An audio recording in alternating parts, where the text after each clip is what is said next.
കൂടുതൽ ടെക് വീഡിയോകൾക്കായി ഈ ചാനൽ സബ്സ്ക്രൈബ് ചെയ്യൂ. ചാനൽ അപ്ഡേറ്റ്സ് അപ്പോൾ തന്നെ അറിയാൻ വേണ്ടി ബെൽ ഐക്കൺ ക്ലിക്ക് ചെയ്യൂ.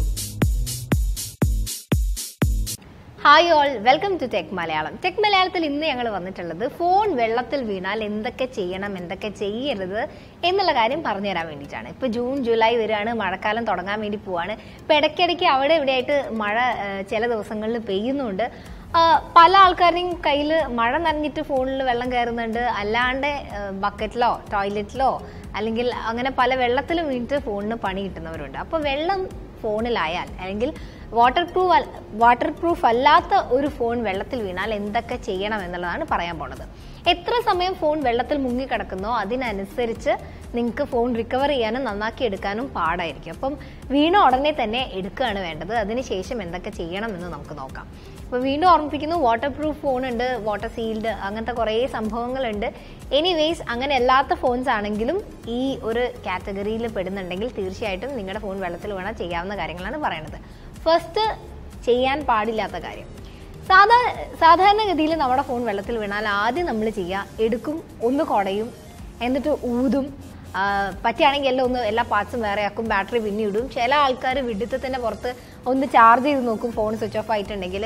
അങ്ങനെ പല പരിപാടീസ് ചെയ്യാറുണ്ട്. അപ്പോൾ ചെയ്യാൻ പാടില്ലാത്ത ഏറ്റവും പ്രധാനപ്പെട്ട കാര്യം എന്ന് പറയുന്നത് ഫോൺ സ്വിച്ച് ഓൺ ചെയ്യരുത് എന്നുള്ളതാണ്. ഫോൺ സ്വിച്ച് ഓൺ ചെയ്യുകയാണെങ്കിൽ ഈ ഒരു പ്രവർത്തനത്തിൻ്റെ ഫലമായിട്ട് മദർ ബോർഡിലും സർക്യൂട്ടിലും ഒക്കെ വെള്ളം കയറാനും പിന്നെ വലിയ പാടായിരിക്കും ഫോണൊന്ന് റിക്കവർ ചെയ്തെടുക്കാൻ വേണ്ടിയിട്ട്. അപ്പോൾ ഫോൺ വെള്ളത്തിൽ വീഴുമ്പോൾ ചിലപ്പോൾ താനേ അത് സ്വിച്ച് ഓഫ് ആയിപ്പോവും. ഓഫ് ആവുകയാണെങ്കിൽ ഓൺ ആക്കാൻ നിൽക്കണ്ട. ഇനി ഓൺ ആയിട്ട് തന്നെയാണുള്ളതെങ്കിൽ അത് ഓഫ് ആക്കാൻ വേണ്ടി ശ്രമിക്കാം. രണ്ടാമതായിട്ട് നമ്മൾ ചെയ്യാൻ പാടില്ലാത്ത ഒരു കാര്യം എന്ന് പറയുന്നത് ഊതുക, അതുപോലെ കുടയുക എന്നുള്ളതാണ്. വെള്ളം കുടഞ്ഞാൽ പോകും എന്നുള്ളൊരു ധാരണയിൽ വേറെ എന്തെങ്കിലും സാധനം പോലെ ഫോൺ പലപ്പോഴും നമ്മൾ കുടയാറുണ്ട്. അതേപോലെ ഊതും. അതിൻ്റെ എവിടേക്കാണോ, ഇപ്പോൾ ഏതൊക്കെ പോർട്സാണോ ഈ ഓഡിയോ ഇൻപുട്ടൊക്കെ കൊടുക്കണം ആ ഭാഗത്തൊക്കെ നമ്മൾ ഊതി കൊടുക്കും. ഇങ്ങനെ ഊതുമ്പോൾ ഫോണിൻ്റെ ഉള്ളിലേക്ക് വെള്ളം സ്പ്രെഡ് ആവാനാണ് സാധ്യത. അതൊരിക്കലും പുറത്തേക്ക് വരില്ല. അതുകൊണ്ട് ഊതാനും നിൽക്കരുത്, ഫോൺ കുടയാനും നിൽക്കരുത്. പിന്നെ അടുത്തൊരു കാര്യം ചാർജിലിടുക എന്നുള്ളതാണ്. വെള്ളത്തിൽ വീണു അല്ലെങ്കിൽ താഴെ വീണു, അപ്പോൾ സ്വിച്ച് ഓഫ് ആയി പോകുമ്പോൾ നമ്മൾ വേഗം പോയി ചാർജ് ചെയ്യില്ലേ? അങ്ങനെ ചാർജ് ചെയ്യുന്നതും ഫോണിന് വളരെ ചീത്ത ഫലമാണ് ഉണ്ടാവുക. വെള്ളം കയറിയൊരു സാധനം ഇലക്ട്രിക്കൽ ഉപകരണമാണ്, അത് ഫോണാണെങ്കിൽ പോലും ചാർജ് ചെയ്യരുത്. ഷോർട്ട് സർക്യൂട്ടിനുള്ള സാധ്യത വളരെ കൂടുതലാണ്. ഇനി നമ്മൾ ചെയ്യാൻ പാടില്ലാത്ത ഒരു കാര്യം എന്ന് പറയുന്നത് ഹെയർ ഡ്രയർ യൂസ് ചെയ്യുന്നതാണ്. ഹെയർ ഡ്രയർ യൂസ് ചെയ്യുന്നത് പല ആൾക്കാരും പല വീഡിയോസും കാണാറുണ്ട്, പല ആൾക്കാർ പറഞ്ഞും കേൾക്കാറുണ്ട് ഹെയർ ഡ്രയർ വെച്ചിട്ടുണ്ടെങ്കിൽ. അങ്ങനെ ഒരു സംഭവമേ ഇല്ല. അപ്പോൾ ഡ്രയർ യൂസ് ചെയ്യുമ്പോൾ വെള്ളം കൂടുതൽ ഉള്ളോട്ടേക്കാണ് പോവുക. അതേപോലെ വെയിലത്ത് വെക്കുന്നുണ്ട്, ഫോൺ വെയിലത്തും വെക്കാൻ പാടുള്ളതല്ല. ഇനി നമ്മുടെ ഫോൺ വെള്ളത്തിൽ വീണാൽ എന്തൊക്കെയാണ് ചെയ്യേണ്ടത് എന്ന് പറഞ്ഞുതരാം. വെള്ളത്തിൽ വീണ ഉടനെ തന്നെ ഫോൺ എടുക്കുക. നേരത്തെ ഞാൻ പറഞ്ഞ പോലെ എത്ര സമയം വെള്ളത്തിൽ കിടക്കുന്നു അത്രയും പാടായിരിക്കും പിന്നെ അത് റിക്കവർ ചെയ്ത് എടുക്കാൻ വേണ്ടിയിട്ട്.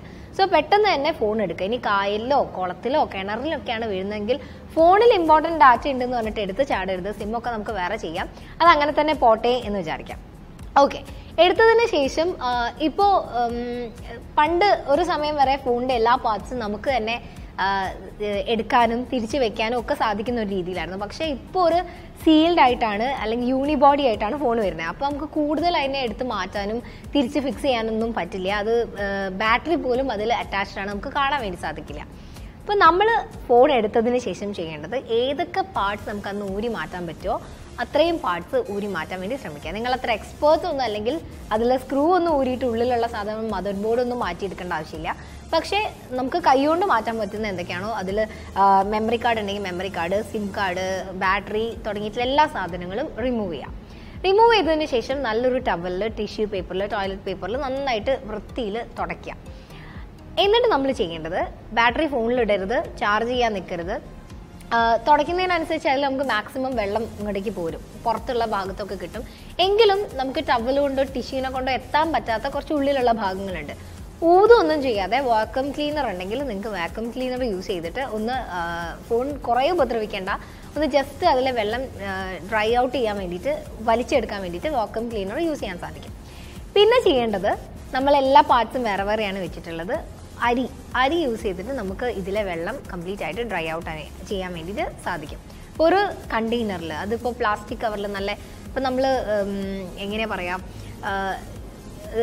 അൺസിപ്പ് ചെയ്യാൻ പറ്റുന്ന പ്ലാസ്റ്റിക് കണ്ടെയ്നേഴ്സ് അല്ലെങ്കിൽ കവേഴ്സ് ലഭ്യമാണ്. അതിൽ വെക്കാം. ഇല്ലെങ്കിൽ ഏതെങ്കിലും ഒരു കണ്ടെയ്നർ, ഒരു പാത്രത്തിനകത്ത് അരി എടുത്ത് വെച്ചതിന് ശേഷം, വേവിക്കാത്ത ചോറല്ല അരി വെച്ചതിന് ശേഷം അതിൽ ഫോൺ നന്നായിട്ട് ഡിപ്പ് ചെയ്തിടുക, മുക്കിയിടുക. അരിയിൽ മുക്കിയിടുക. ബാറ്ററി അങ്ങനെ എന്ത് സാധനങ്ങളാണോ ഫോണിൻ്റെ എല്ലാം സെപ്പറേറ്റ് ആയിട്ട് മുക്കിയിടാൻ വേണ്ടിയിട്ട് ശ്രമിക്കുക. ഇതൊരു 2-3 ദിവസം വെക്കേണ്ടതായിട്ട് വരും. അരി സാധാരണ ഊഷ്മാവിന് വ്യത്യാസം വരുത്തുന്നത് കൊണ്ടാണ് ഈ വെള്ളം വലിച്ചെടുക്കാൻ വേണ്ടിയിട്ടുള്ളൊരു സ്പെഷ്യൽ കഴിവ് അരിക്കുള്ളത്. സോ ഈ ഒരു ടെക്നിക്ക് യൂസ് ചെയ്തിട്ട് 2-3 ദിവസം ഫോൺ അതിൽ ഡിപ്പ് ചെയ്തിട്ടതിന് ശേഷം തിരിച്ചെടുക്കുക. എന്നിട്ട് നമ്മുടെ ബാറ്ററി ഒക്കെ ഫോണിൽ ഇട്ട് നോക്കുക, വർക്ക് ചെയ്യുന്നുണ്ടോ എന്ന് നോക്കുക. നിങ്ങളുടെ ഭാഗ്യം പോലെ ഇരിക്കും, വലിയ ഡാമേജ് ഒന്നും ഇല്ലെങ്കിൽ ഫോൺ സ്മൂത്ത് ആയിട്ട് വർക്ക് ചെയ്യാൻ തുടങ്ങും. ഇനി അരീനെ പോലെ വേറൊരു സംഭവമാണ് സിലിക്ക ജെൽ എന്ന് പറയുന്നത്. നമ്മൾ ചില വെള്ളത്തിൻ്റെ ബോട്ടിലൊക്കെ വാങ്ങിക്കുന്ന സമയത്ത് അതിൻ്റെ അകത്ത് ഉണ്ടാകും, അല്ലെങ്കിൽ നിങ്ങൾക്ക് ഓൺലൈനിൽ വാങ്ങിക്കാൻ വേണ്ടി സാധിക്കും. സിലിക്ക ജെല്ല് പോലെ തന്നെ ചില ഡ്രൈ ചെയ്യാൻ പറ്റുന്ന ഡ്രൈയിങ് പാക്കേജസ്, അങ്ങനത്തെ ഉള്ള കാര്യങ്ങൾ നിങ്ങൾക്ക് ഓൺലൈനിൽ ലഭ്യമാണ്. അപ്പം ഇങ്ങനെയുള്ള എന്തെങ്കിലും ഒരു സാധനം സിലിക്ക ജെല്ലൊക്കെ യൂസ് ചെയ്യുകയാണെങ്കിൽ അരീനേക്കാളും കുറച്ച് പെട്ടെന്ന്, കുറച്ച് സ്പീഡായിട്ട് വെള്ളം അത് വലിച്ചെടുക്കും. പക്ഷേ അരി എന്ന് പറയുമ്പോൾ നമ്മുടെ എല്ലാവരുടെയും വീട്ടിലുള്ള ഒരു സാധനമാണ്. നമ്മളെപ്പോഴും കേരളീയരും മലയാളികളും എപ്പോഴും കഴിച്ചുകൊണ്ടിരിക്കുന്ന ഒരു സാധനമാണ്. നമുക്ക് എപ്പോഴും സ്റ്റോക്ക് ഉണ്ടാവുന്ന സാധനമാണ്. വളരെ എളുപ്പത്തിൽ അത് ഉണ്ടായിട്ടുണ്ടെങ്കിൽ അപ്പോൾ തന്നെ പാർട്സ് എല്ലാം എടുത്ത് മാറ്റിയതിന് ശേഷം അരിയിൽ മുക്കി വെക്കാൻ പറ്റും. അപ്പോൾ ഈസി ആയതുകൊണ്ടാണ് അരി റെക്കമെൻഡ് ചെയ്യണത്. ഓക്കെ, ഇനി ഫോൺ സ്വിച്ച് ഓൺ ആയിട്ടില്ല എന്ന് വിചാരിക്കാം. ഫോൺ സ്വിച്ച് ഓൺ ആയിട്ടില്ല എങ്കിൽ പിന്നെ കൂടുതൽ കയ്യിൽ വെച്ചുകൊണ്ടിരിക്കേണ്ട, സർവീസ് സെൻറ്ററിൽ കൊടുക്കുക. ഇൻഷുറൻസ് ഉണ്ടെങ്കിൽ പെട്ടെന്ന് തന്നെ ഇൻഷുറൻസ് ക്ലെയിം ചെയ്യുക. എന്നിട്ട് അതിൻ്റെ ബാക്കി കാര്യങ്ങളൊക്കെ ചെയ്യാം. ഇനി സ്വിച്ച് ഓൺ ആവുകയാണ് എങ്കിൽ വലിയ ഡാമേജ് ഒന്നും ഇല്ല എന്നാണ് അർത്ഥം. അപ്പോൾ നമ്മൾ ചെയ്യേണ്ട കാര്യം, സ്വിച്ച് ഓൺ ആയ ഫോണിൽ സിം ഇട്ട് നോക്കുക. ഇനി അതിൽ സിം വർക്ക് ആവുന്നില്ലെങ്കിൽ വേറെ ഏതെങ്കിലും ഫോണിൽ സിം ഇട്ട് നോക്കുക. ഈ സിം വർക്ക് ആവുന്നുണ്ടോ, ബാറ്ററി വർക്ക് ആവുന്നുണ്ടോ എന്നൊക്കെ അറിയാൻ വേണ്ടി ഒന്ന് ബാറ്ററി ചേഞ്ച് ചെയ്തിട്ട് ഒന്ന് ഫോൺ ഓണാക്കി നോക്കുക, വർക്ക് ആവുന്നുണ്ടോ എന്ന് അറിയാൻ വേണ്ടിയിട്ട്. അതേപോലെ അതിൻ്റെ ഓഡിയോ ഒന്ന് കോൾ ചെയ്ത് നോക്കുക, കോൾ വരുന്നുണ്ടോ, ഡാറ്റ വർക്ക് ആവുന്നുണ്ടോ, പിന്നെ എന്താ പറയുക, സ്പീക്കർ വർക്ക് ആവുന്നുണ്ടോ തുടങ്ങിയിട്ടുള്ള കാര്യങ്ങളൊക്കെ ഒന്ന് ചെക്ക് ചെയ്ത് നോക്കാം. അതെല്ലാം വർക്ക് ആവുകയാണെങ്കിൽ നിങ്ങളുടെ ഭാഗ്യമാണ്, ഫോണിന് ഒരു കുഴപ്പമില്ല. പിന്നെ വെള്ളത്തിൻ്റെ കാര്യമാണെങ്കിൽ മാക്സിമം പ്യോർ വെള്ളത്തിൽ, അതായത് ശുദ്ധ വെള്ളത്തിലാണ്, വേറെ ഉപ്പിൻ്റെ കണ്ടൻറ്റോ അല്ലെങ്കിൽ ചളിയിലല്ല, അങ്ങനെ നല്ല വെള്ളത്തിലാണ് വീഴുന്നതെങ്കിൽ നമുക്ക് മാക്സിമം റിക്കവർ ചെയ്യാൻ വേണ്ടി സാധിക്കും. ഉപ്പിൻ്റെ കണ്ടൻറ്റ് അല്ലെങ്കിൽ ഇങ്ങനെ ഡേർട്ടായിട്ടുള്ള വെള്ളത്തിൽ വീഴുമ്പോഴാണ് നമുക്ക് റിക്കവർ ചെയ്യാനുള്ള ബുദ്ധിമുട്ടുള്ളത്. അപ്പോൾ വളരെ സിമ്പിളായിട്ട് നമുക്ക് നമ്മുടെ ഫോൺസ് തിരിച്ചെടുക്കാൻ സാധിക്കും. അപ്പോൾ പ്രധാനമായിട്ട് നിങ്ങൾ ശ്രദ്ധിക്കേണ്ടത്, ഊതാനോ കുടയാനോ ഒന്നും നിൽക്കരുത്, വെയിലത്ത് വെക്കരുത്. അതൊന്നും ഫോണിന് ഡാമേജ് ആവുകയുള്ളൂ. വെള്ളത്തിൽ വീണ സാധനം ഉടനെ പോയിട്ട് ചാർജ് ചെയ്യാൻ നിൽക്കരുത്, അത് പൊട്ടിത്തെറിക്കാനൊക്കെ സാധ്യതയുണ്ട്. ബിക്കോസ് ഫോൺ ഒരു ഇലക്ട്രോണിക് ഉപകരണമാണ്. എനിവേസ്, ഈ വീഡിയോ ഞങ്ങളിവിടെ വൈൻഡപ്പ് ചെയ്യാണ്. നിങ്ങളുടെ ഫോൺ ഇതുപോലെ വെള്ളത്തിൽ വീണിട്ടുണ്ട് എങ്കിൽ അത് എങ്ങനെയാണ് റിക്കവർ ചെയ്തത്, ഇത് അല്ലാണ്ട് വേറെ ഏതെങ്കിലും രീതി നിങ്ങൾ യൂസ് ചെയ്തിട്ടുണ്ടെങ്കിൽ അത് നിങ്ങൾക്ക് കമൻറ്റ് സെക്ഷനിൽ രേഖപ്പെടുത്താം. വാട്ടർ പ്രൂഫ് ഫോൺസ് ഉണ്ട്. ഇപ്പോൾ കുറേ ആൾക്കാർ വാട്ടർ പ്രൂഫ് ഫോൺസാണ് നോക്കുന്നത്.